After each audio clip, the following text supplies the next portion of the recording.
a Luxury Organics Sculpting Face Stick, and this one is in Carnelian, and it basically is like a little bit shimmery, nice and thick, and I use it for like every makeup look I do now.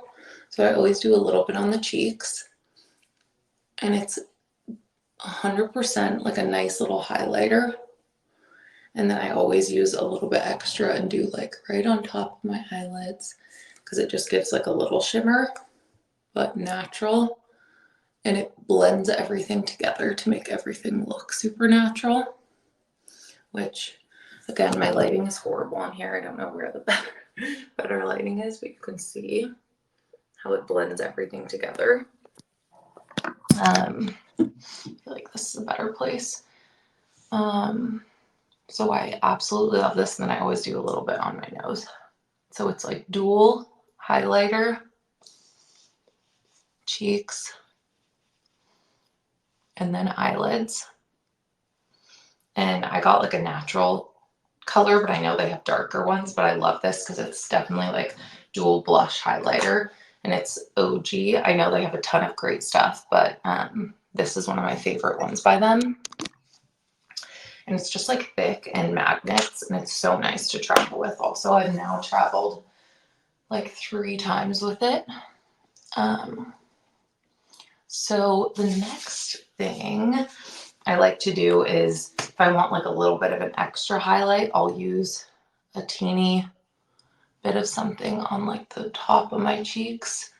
This is another OG, but I didn't link it. So just look up all their highlighting sticks, and they're amazing. And it's like a super natural tone. And I always do like a little bit on top of my lipstick, on the Cupid's bow, I think, and then always a little bit here. So love this for like a little natural. I kind of try and blend everything everywhere because I want it to look super natural, and just be super blended. So like if I'm using bronzer, I always put it on my eyelids. If I'm using any type of blush or highlighter, I always put it on my eyelids right up here under the brow arch. And then, like I said, on Cupid's bow, top of the nose, and then like up in the corners here, because these are supposed to be the natural spots. You kind of get like a little bit of a highlight glow. So love that. And then, let's see, I feel like I need a little bit more lip liner. I always use a natural lip liner. This one I've especially loved. Let's see if I can pull it back up for you guys. Youngblood Mineral Lip Liner Pencil. It's a super natural color. It's honestly a nub. I use it all the time. But I like to use my lip liner, not like really a lip liner, but more like lipstick, and like fill my lips in with it, because I don't like having a harsh line, but I want it to look natural. I typically don't overline, but my sister uses this one and overlines a little bit with them. I just like make sure where my lips start to get lighter, it's fully filled in on all the edges. And then I like always fill in on the inside. So love that. It's like a nice natural color. And then typically, where is it? I'll use like a chapstick, like the Vapor one, over the top of it all, even before I put a lipstick on, because then I feel like once your lipstick is on, you can't go back and put chapstick on. So chapstick first, and then it also just kind of like blends all the lip liner together. I don't think that's the way to do it if you want like a harsh line, but just for like a natural everyday, I think that's the way to go. And then I'm going to kind of touch up some areas that I was bronzing with the Vapor. Again, another Vapor thing. I'm like a cult fan now. Their bronzing powder, which I'll present again, typically $38, which I feel like is actually a pretty good price when you compare it to like the bronzer I used before this is the Hulu, which I feel like is like one of the popular, just like classic kind of drugstore bronzers. But because I'm so fair skinned, I never could use the Hula. It's not Hula. Um, Hula like original because it's too dark for my skin. But this is like actually super buildable and I'm very, very fair skinned. But then my sister, who's extremely tan, used it and it was like made just as much of a difference on her face. And it also has like a little bit of glimmer to it. Don't know if you can tell, but has like a little bit of glimmer to it. So when it's on your face too, it's just very nice. So love that. I believe they have different shades. This one's Eclipse, which I think is perfect if you're looking for like definitely noticeable, because it is noticeable. And a lot of times I'll have to get a brush and like buff out some of the corners. But I'd so much rather have that than like it not be noticeable and have to keep building. Like I don't want to continue to have to build a powder on my face. So you kind of, I think, want it to be like pretty noticeable right when you put it on, and then you can blend it out like however you like. I also recently learned that you're not supposed to put bronzer like up here on your nose. I always did that in college, and my friends who were kind of like whatever did all the contouring, which I could never really do.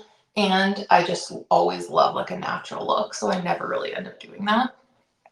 But they're like, Marie, you cannot be putting bronzer up on the top right here, or it just is making your nose look wider. So apparently you're supposed to like be dabbing it on the sides like this.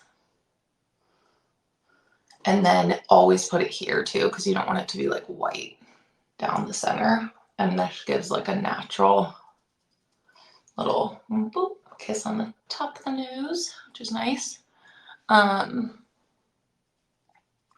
So do that. And then I always feel like you see people do this at the end of like putting bronzer on, like you want to hit all the natural like shadows. So at the end, I feel like I go over it like this, like, okay, if the sun's hitting my face, what is it going to look like? And then you hit those spots. So there's that. And I use this on my collarbones all the time, which obviously right now I'm not trying to like get makeup on them, but I always use these on my collarbones.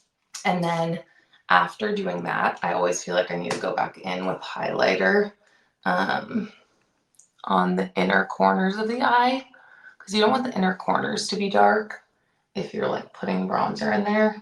You just want where the nose starts. So I'll go back in and put a little highlighter in there. Nice. And then again, like a teeny bit here. I end up doing a lot of steps, like a few times, especially if I'm like wanting a natural makeup look, but that continues to stay throughout the day. And then last but not least, I will use a misting spray. This is the Lila B A Glow face mist. Smells like lavender. It's heavenly. Typically, I would spray this on my face before I put mascara on, but it hasn't really been a problem using this mascara. It's just not as runny as some of my other ones.